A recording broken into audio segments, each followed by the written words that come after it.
Ngiyanibingelela nonke ababukeli be-Blaqlife TV kuhlelo lethu esilibiza ngokuthi izigameko zempilo. Igama lami nginguStufuza Dlangamandla Zulu, umngwenyankomo Msavukazi Mvuleni, intokazi yazalwa Mamkhize. Today ngivashele sisi wami uzongichazela kabanzi ukuthi yini le ngaka eseke yamehlela afisa ukuthi ayihlanze namhlanje ayikhiphe ngaphakathi ayibhodle ukuze angatholi ithuba ukuthi ahile. Sawubona. Sawubona njani? Ngiyaphila kunjani? Ngiyaphila sisami. Ngikhona nami. Ubani igama nesibongo? Igama lami uLusanda wakamdikane ngiqhamuka eMayville. La ukhulele khona noma uhlala khona manje? Ngikhulele eLamonti eMayville, ngifike after igameko ebizingehlele empilweni ngagcina sekuyindawo engibalekela kuyona. So benjani impilo kusakhula ebuncaneni bakho? Ebuncaneni bami nje ngikhula nomama noma nabezama phela singakuhlali naye. Afuna amatoko umama bengihlala nogogo kakhulukazi nakhona usisi kama wami.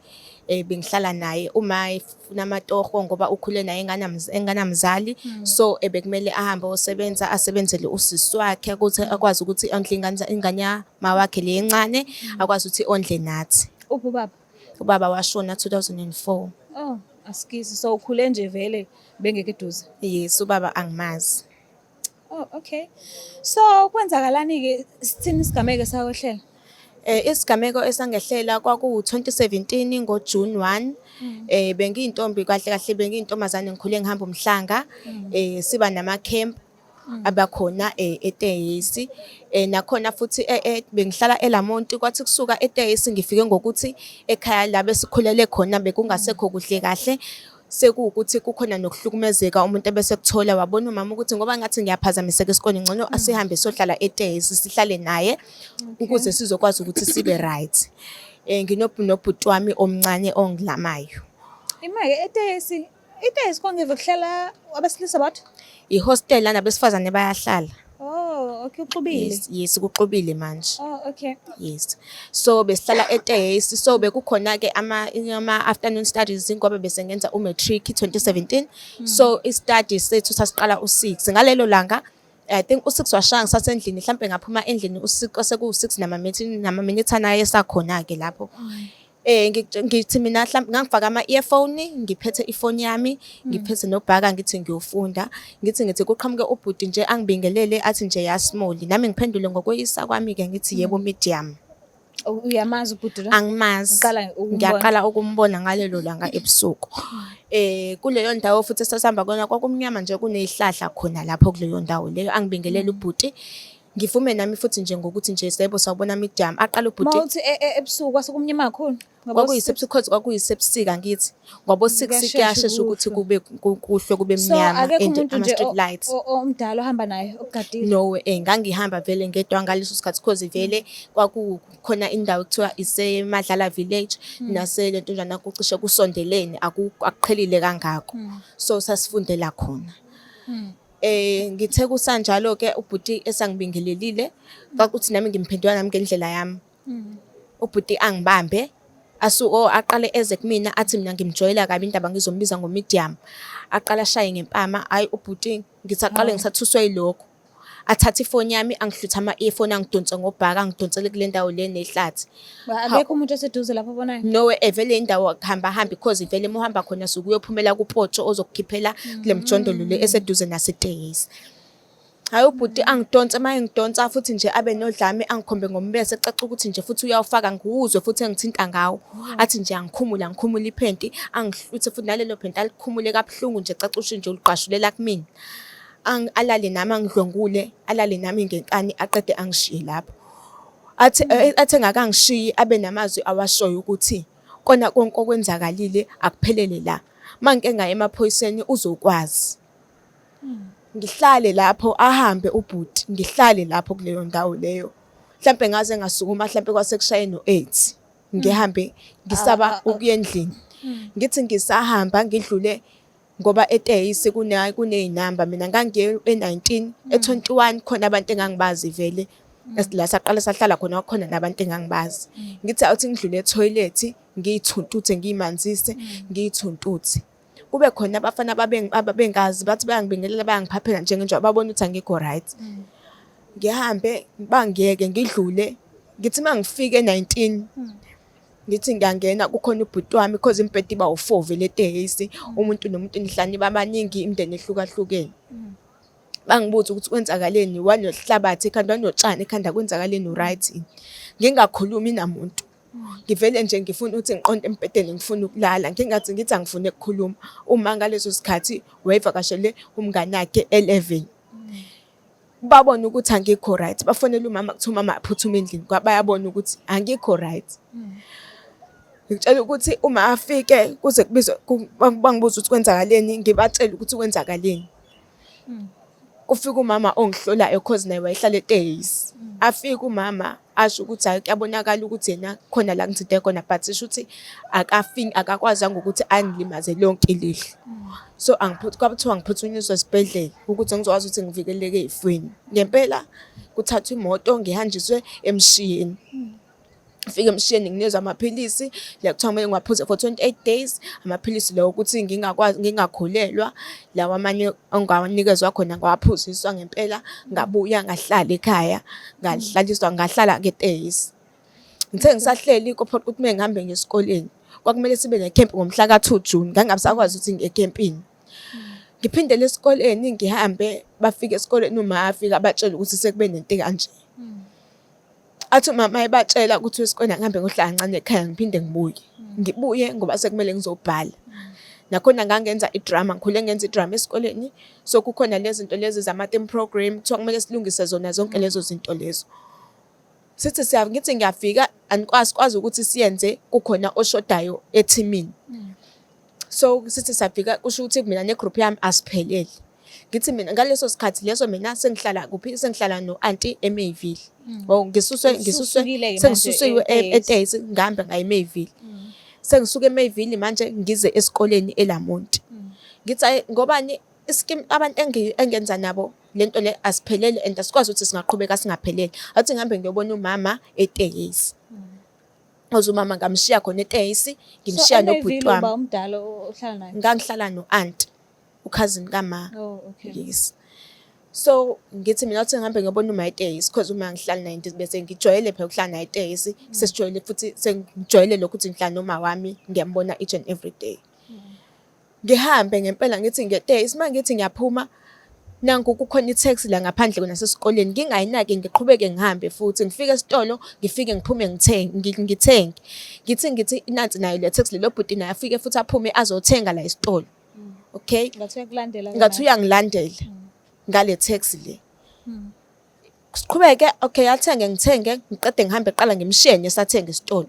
Abuya ngene etaxini aqhubeke futhi mase bethenge mase iqhubeke itaxi kube khona kuthi road. Kuthi road kumele ngiwelele ebridgeini eliyongikhiphela khona ngaseMega City ukuze ngizokwazi ukuthi ngihambe ngaseTekisi. Okay, ngithi evele ifike le taxi le ifike inqamule la ngizoma khona. Ifike inqamule njengoba kuthi road afika yena nqamule ame kanje. Ngikumele ngiwele. Aphume lo phinda futhi aphinda achama. Njengoba echama umuntu wesilisa kumele ngiphenduke omunye uya driver omunye ungemuva. Ulo chama uyachama lo. Kumele manje ngithi njengoba enze ngathi uyachama uphethe nendwangu ngibhekele ngithi mangibhekale kanti uzovela ngibambe ngayo yona le ndwangu la iphethe aqede angiphose ngaphakathi etaxini. Maye ngiphose etaxini ngithi mangivusa amehlo lo driver lo ulo muntu lo wayengirepile ngomhla ka1 June. Basho bahleke etaxini. Alright, mabehleka bakugcina kuba ukuthi mina ngikhumbule ngeleso sikhathi okunye ngingabisakukhumbula. Ngiphaphame mina sengitholwa after 4 days ngitholwa kuphi ngithola isesiphingo yesesiphingo la khona amalento njani la kukhona umuntu umama semlazi uthi wangithola emhosheni lapho nakhona ngangigqoka uniform yesikole kuthiwa ngase ngilahleke for 4 days ngangivuvukele imhlathi ihlangene ngingakwazi ukwenza lutho ngoba nenhlanhla leyo lento leyo kuba nama diary kube khona inamba yamama bayithola kanjani. Umama bamfonela kwathiwa akaphuthume emshiyeni ngoba ngebasakwazi ukuthi bamlinde because isimo sami sibe kakhulu. Lapho ngangakwazi ukunyakaza ngakwazi ukwenza lutho ngakwazi ukukhuluma. Awuthi mawungishiye ngilele nakusazo uzongifica ngilele. Ngicanyiswa ngamapayipi. Ngithi okay ngahlala emshiyeni bashesha bangidischarge ngafika uma weza la eMayville. Uma seshiye nobhuti wami futhi le Tekisi. Ngisho ukuthi sathi sesihleli lapho eMayville kwacaca ukuthi cha akwazi ukuthi ngilale. Kubi kakhulu bayabona ukuthi angikwazi ukulala ngiyafama pains. Umzimba uvuvukele, imihlathi ihlangene angikwazi ukudla, angikwazi kwenza lutho. Bangithathe bangiphuthumise eKing Edward. eKing Edward bafike uthi ushukela wami usuku-1 angikho nje right bathi bayangi-admit. Bangi-admit eKing Edward kuthiwa umshini yacisha kwabe ngathi sengishonile. Kufika omunye uthisha kwakuthiwa uMrs Simyeni waseLamontville High. Kuthiwa wafika wangikhulekela. Kwaba ukuthi futhi ngiphinda ngiba right. Ngiyabuyela futhi esimeni sami. Eva lokho ngahlala-ke esibhedlela. Kwathiwa ngeke ngisakwazi ukuthi ngesikoleni. Kumele ngihlale. Angisakwazi ukuthi ngiqhubeke ngesikoleni. Ngahlala esibhedlela, mhlampe ngahlala inyanga yonke ngihlele esibhedlela. Ngingakwazi ukwenza lutho. Ngahlala esibhedlela. Uthe kusuka lapho ngaphuma, ngahlala ekhaya. Kwathiwa Department of Education bazobona ukuthi bangenze njani indaba yami basayilungisa. Avuliwe ama-case. Sina ama-case number. Akukho kodwa kwake kwenzakala. Okay. Into yasuka lapho sengiphumile esibhedlela. Ngigcina sengithola ikholi yangena kwakuyisibusuku kuthiwa bangitholelile isikole eMayville. Bangitholele isikole engizofunda kusona. Chesterville. Chesterville ekuthiwa ngizoqhubeka ngikwazi ukuthi ngifunde khona ukuze ngizokwazi ukuthi ngiqede. Ngithe khona sengifunda khona futhi eChesterville. Qhubeke futhi baphinde bangilandele labantu. Bathe sebengilandela Sembantu. Useloke ehamba yedwa-ke manje ngemoto. Hayi, useloke engilandela ngize ngizama ukuyibulala. Ngifike endlini ngiphuza amaphilisi. Ngisho ukuthi sengikhathele nokuphila le mpilo le. Because it's not like bayangithatha kuphela. Uma ngithathile ngizodlwengulwa. Okay. Sihlale. Manje nomuntu akazeki ukuthi wakephi. Akazeki ukuthi wakephi. And amaphoyisa ngiya emaphoyiseni kuvula icase. Qede emva kokutholakala kanjalo. Ngithe sekukanjalo ngithe sengifunda mente ingaphinde ngazama ukuyibulala. Ngaphindela khona eKing Edward. Ngawulaliswa khona. Ngalala eKing Edward ukwenzani? Ngaphuza amaphilisi, ngaphuza ama-ARVs. Mhlawumbe ngaphuza 9 ekhaya bangithuma kuthiwa ngihambe ngothenga ikhadi lagesi. Ngabona ukuthi no ngibadizi kuphela angifi. Sengiyibhalile nencwadi ngisho ukuthi sengikhathele. Kwama-ARVs asendlini ama-ARVs engihlala naye. Okay. Ngwaphuza u9. Ngibona ukuthi no akwenzakala lutho. Mangibuya futhi ngiphinde ngiphuza amanye futhi awu9. Kuze ngibona ukuthi no ngibadizi kuphela akukho kwenzakalayo kumina. Anti incwadi uzoyibona sekukhanya ugesi mathi uyayifunda amemeza umakhelwane. Uyibona ninonke la endlini. Uyibona sisonke because vele ithina lo lindela. Yes, uyiroom eyodwa vele. So kuhlukanisa nje ikhethini kuba ukuthi umbhede ngala mhlawumbe uhlukanisa wathi ikhishi ngala. Empela bangiphuthumise esibhedlela nakhona futhi esibhedlela ngifike ngilaliswe kancane. Ngilaliswe ngiphinde ngikhishwe futhi kuthiwe kumele ngithole i-psychologist. Ngihambe ngibona ukuthi no angiyithandi because njalo balokhu bengibuza ngentoda and ngivusela amanxeba angihlezi ngikhala ngaso sonke isikhathi. Hayi ngiqhubeke futhi ngiqhubeke ngesikoleni. Esikoleni ngifunda kanzima sekumele manje esikoleni ngiyaphelezelwa manje esikoleni othisha mabe ngiqeda ukubhala kumele futhi baphinde bangikhiphe esikoleni bangiphelezele. Waphinda lo muntu lo eloke engilandela waqhubeka lokho engilandela. Ngaqhubeka futhi namaphinda ngazama ukuyibulala ngagcina sengifonela Department of Education sengisesibhedlela kwathiwa okungcono sicela ukuthi uyeke esikoleni uqale ngonyaka olandelayo usuqala ka-grade 11. Okay. Ngasho mina ngathi no ngeke ngize ngikwazi ngicela ukuthi ngiqhubeke ngizofunda khona ngila ngaphakathi esibhedlela. Ngeke ngikwazi ukuthi ngiyeke kanjalo nje. Ngaqhubeka yonke lento le yenze uneminyaka emingaki? Ngangina 18. Okay. So uma ngaleso sikhathi wayesebenza emafemini uma agcina sexoshwe emsebenzini sephela umsebenzi ngoba kumele aphelezele mina ekseni angihambise emsebenzini angihambise esikoleni. Wagcina uma esephelelwa umsebenzi waxoshwa. Kwase bese bekhathele izitori zakhe kwathiwa ngcono akahlale ekhaya alungise inkinga. Ngoba angeke basakwazi ukuthi bayimento because egcineni uholela amahala. Okay. Uma agcineke manje uthi akasanayo nemali asuke eMayville aye eKing Edward ngeenyawo uphethe nobhaka wami onezincwadi zami kumele angilethele ngizokwazi ukuthi ngifunde. Ingana leyo distance usuka No, eMayville kude. eMayville to eKingedward uyalihamba i-hour ngey'nyawo. Shu. Kumele uma ahambe leyo distance leyo angihambisele Usuku incwadi. nosuku. Usuku nosuku kumele ahambe ayongi-check-a. Incwadi afike wayishiya khona. So kumele ngifundele, kumele ezongibheka each and every day, akanayo imali ihamba ngey'nyawo uzongibheka ngaso kumele ehlezi engibheka. Okay, ngagcina sengiphuma-ke esibhedlela, ngaphuma sekuzobhalwa. Nakhona futhi khona la ngangiyobhala khona i-tourism, ngangihamba no-Olwethu no-Athi, obhuti bami bengiphelezela ngiyobhala.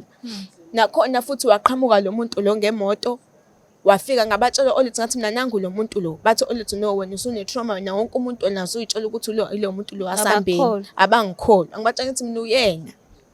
Kuze cishe baze bakholwa ngoba esehlika esekhipha isibhamu, sabaleka salahlekelana.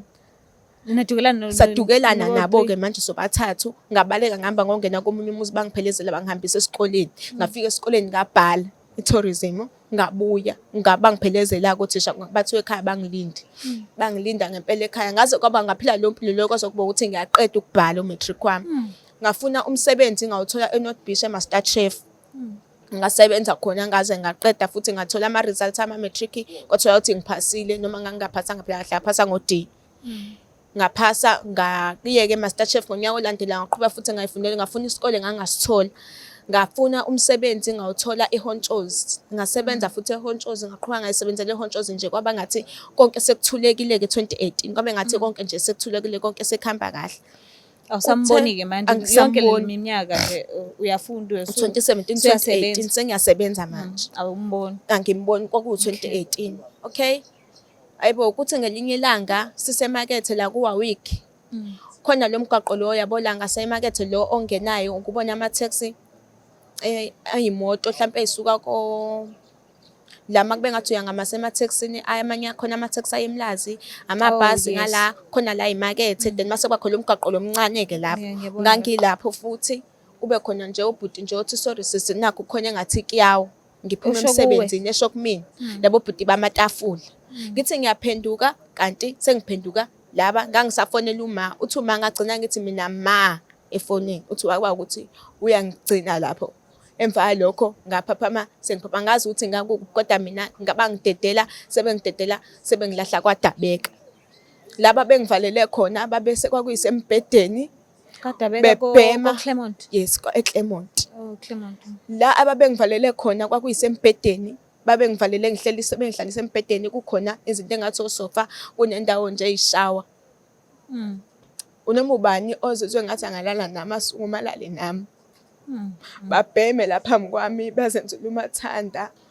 Bahamba laba abanye kwasala lo yedwa wangithatha ngathi angihambe ngiyogeza. Athi angigeze lapha phakathi eshaweni. Athi angigeza ngathi angiyikhuhla nginezisa kathi nje ngizoyikhuhla uzoze kusho yena ukuthi angize ngiyeke. Ngayikhuhla ngigeze eshaweni. Kwaze kwaba ukuthi bayabuya nalaba abanye. Abuye angithathe futhi angibeke eceleni aphinde alale nami futhi. Kwaze kwaba ukuthi bayabuya laba abanye babuye sebethi impethu asimdedele lo muntu lo kumele sihambe kumele sisuke la. Ukuthi ngoba kwakwenzakaleni angazi. Ngisuke bangithathe bangibophile kithi. Bangibophile bangisuke lapho bangiqaqe bangifake emotweni bafike bangilahle. Kunendawo engathi kwakunamathuna khona nesonto. Ngithi ngiyasuka lapho ngisuke khona angidli bangivalela ngidle ngisuke lapho ngibaleka kuhlangane nabanye mama babe emkhulekweni. Kukhona lo munye wayelethwe umkhonyana wakhe esontweni kuthiwa abangithathe bangihambise epolice station. Bangihambise epolice station kuthiwa sibhale istatement khona bangihambise eklinikhi yayikhona vele iklinikhi yakhona ayivali. Ivala 24/7. Okay. Kuthe kusanjalo-ke ngempela bafika basekhaya bazongilanda bangisa kuleyo klinikhi ngaphuziswa lezo zinto vele eziphuzwayo zakhona nhlanhla leyo ngithesta negative ngingakaze ngitheste positive. Kwaqhubeka kwagcina sesibuya ekhaya kube ngathi ngiba right. Aphinda futhi sathi sisahlele ekhaya bangisendela imessage ukuthi sahamba saye ekhaya eLamonti futhi siyovakasha nobhuti wami kwakuDisemba 28 December 2018. Uthe ngoJanuary kwaba uJanuwari, kwaba uFebruwari, basenda i-message uFebruwari uqala bathini, basenda i-message bathi bangibonile ngikhuluphele, ngi-strong, sebezongithatha-ke. Uma bengithatha this time around nginga-expect ukuthi ngizophinde ngiwubone umndeni wami. Kanti le message abangisendela nabazosendela noma. Kanti ifoni Bayithathaphi inamba? asazi lento kwakuze kusolakala ukuthi engathi into esemndenini. Hayibo. Okay, kuthe kule case le eyakaDabeka nakhona futhi kwavulwa icala e-CR. E-CR kwakukhona umseshi wami afike ekhaya angithathe athi ufuna sihambe siye khona siyo-check-a la ukuthi ufuna ungihambisa indawo khona ngizobona ukuthi iyiphi indawo engiyikhumbulayo. Umseshi wagcina sekuyena futhi aseshela mina. Hawu. Okay, ngiyeke agcine ngimtshele mina ukuthi angisathandi uma asho kusekuthiwa banginikeza omunye umseshi kwathiwa mina angikhuluma iqiniso ngangingayanga yini entodeni yami. Ngisho ukuthi mina ngangingayanga entodeni yami. I-boyfriend yami mina ekhaya iyaziwa iyodwa. Angangingayanga entodeni yami. Kusekuthiwa nje inkinga thina ama-teenager thina sifike sithi ena sikidnaphiwe sibeni kade sikwama-boyfriend ukuthi sivakashele ama-boyfriend ngoba sesisaba ukuthi sizoshawa emakhaya. Kwaba ukuthi-ke ithathwa lo munye ecala naye futhi athi yena le ndawo leyo kwenzeka khona isigameko lapha kuWawiko umgaqo wamasipala so nje uzoyithola i-CCTV footage. Mayefona kuthiwa konke kudelethekile kusukela ngalelo langa lokho akukho okukhona. Kwaba ukuthi bayaliyeka kanjalo icala lami aliphindanga laqhubeka. Elinye futhi layekwa kanjalo futhi. Wonke amacala alikho icala lami elake liba ukuthi bayali-attenda balithatha serious konke nje kube ngathi bayali-attenda mhlawumbe umuntu afike 1 day 2 days kuba ukuthi kuyaphela futhi kanjalo. Kwathi uma sesendelwe i-message bamthreatenisha nami bangithreatenisha ngaphinda futhi aphila ngazama ukuyibulala la ngahlaliswa khona futhi esibhedlela. Ngahlala futhi nakhona nga-admithwa umana-ke la wathi khona e-police station kwathiwa leyo nto leyo kwathiwa uma kumele ayihambise kubasesha kona umsebenzi wabo lo. Uma eya futhi la e-CR kubaseshe kwathiwa umsebenzi wamaphoyisa. Mayebuyela emaphoyiseni kwathiwa kumele kuhambe kuye la kwaqala khona yonke le nto le yesigameko kuyiwe eLamonti. Baloku bemtantisa kanjalo until namhlanje akaze kutholakala umuntu, akekho umuntu owaboshwa. Lokho nje kwathulakala kanjalo nathi futhi ngaze ngagcina sengithi ngiyaliduba leli cala alihlale kanjalo angikaze ngasizakala. Bonke abantu abayenza lento le bakhululekile la bakhona ezifa kwenzakalanga lutho. Njengoba waduba ngisho i-psychologist awukazi nje uzoqhubeka silokhu waduba lokho. Ngaduba nje kanjalo ngoba ngangibona ukuthi nabo yonke into balokhu bengibuza belokhu bevusa isilonda njalo belokhu bengivusela isilonda njalo. Ngaze ngagcina ukuthi no, into engcono mina ngizoyenza mina ukuthi ngibe right, ngizobona ukuthi ngenze njani ukuze mina ngizoba right. Manje awufuni ngisho ukuzama? No. Nge-right. So manje-ke ekuzameni kwakho ukuthi uzenze ube right enhlizweni nasemqondweni usukangakanani? Mhlambe yini ungadinga ukulekeleleka ngayo? Mina angifuni uqamba sometimes ubaba ngine manje. Ngeke ngibuye sometimes ngibuye ngivuke ulaka. Mhlawumbe uyangithinta mhlawumbe esekamereni ngibuye ngibe nalokho nje naye futhi abuye anga-understand ngoba angifunanga ukumtshela isitori ukuthi kwenzakalani. Akazi lutho nje. Akazi into eyaziyo wazi ukuthi nje mina ngake ngakidnapha ukuthi ngareyishwa nani angifunanga because naye ngiyamazi ukuthi umuntu kanjani. Ngabuye sithi sixabana mhlawumbe elinye ilanga mhlawumbe abuye futhi mhlawumbe ayivuse yabo ayingako ngithi angifuni ukumtshela ngento eyenzakalile, angifuni ukumtshela isitori sonke. But what if uyayibona le video le? Mhlawumbe usayothola kanjalo anginankinga. Mokuthi futhi uthi mhlawumbe kuyahlukana ayikho inkinga. Ungakanani umntwana? Uzothi 2 ngoJuly. Uyakhona kodwa umsupport? Uyamsupporta right, umsupporta ngayo yonke indlela right. So uba unganakho uyena le boyfriend le beyazi bekhaya? No, sahlukana naye lokho cause naye wayesazi zonke istory sesatha ne-advantage. Athi ukuthi uFebile athi makuthi ngiyacomplain athi nje oqala mina akekho umuntu wesilisa bengathandana nawe, mina ngithandane nawe usudlwenguliwe abantu bethangikiyeke mina ngathanda nabo zonke lezo zinto lezo. Ingako lo ngithe okungcono ngingamtshela cause ngiyazi ukuthi ku-previous relationship kwenzakaleni. Umuntu eloko ezothi maqala azongitshela ukuthi mina oqala nje kube ngathi ungenzela i-favor lento engingayifuni. So ngcono vele ngingamtsheli ingako ngidecide ukuthi ngcono ngingamtsheli lo baba engane. So now that usukhulumile wahlanza konke kusenhlizweni, how do you feel? Ya ngingasho ngithi kancane kancane sengiba right, akusafani naseqaleni because ekuqaleni bengingathanda ukuthi ngikhulume ngayo lento le. But manje ngoba sengiyakwazi ukuthi ngikhulume, okusho kona ukuthi ya ngempela ngiyahila, ngiyaba right. And ngiyathemba ukuthi hlampe bakhona hlampe ngiyazi hlampe khona abanye ababhekenile nalesi simo lesi. Ngiyacabanga ukuthi nabo futhi engathi angazi noma ngathi hlampe baqale bayixolele bona nanokuthi bangayiblame bona kukona konke okwenzakalile. Kuphela ukuthi nje umuntu osuke ebanjwe usathane ngaleso sikhathi. Hayi ukuthi hlampe thina suke ngoba phela isikhathi esiningi amaphoyisa abuya blame thina. Buye basibuza ukuthi wena ubugqoke kanjani, izinto ezikanjalo. So nje ngiyafisa ukuthi noma umuphi umuntu wesifazane odlule kulento le aqine aqhubeka abe nokuzethemba nokuyithanda. Angathi ngoba sekwenzakale lento le hlampe yena mase eyibukela phansi abona ukuthi yena akadeserve ukuthandwa, hlampe yena akadeserve ukuba muhle, hlampe agcine senikele etshwaleni nakuma drugs.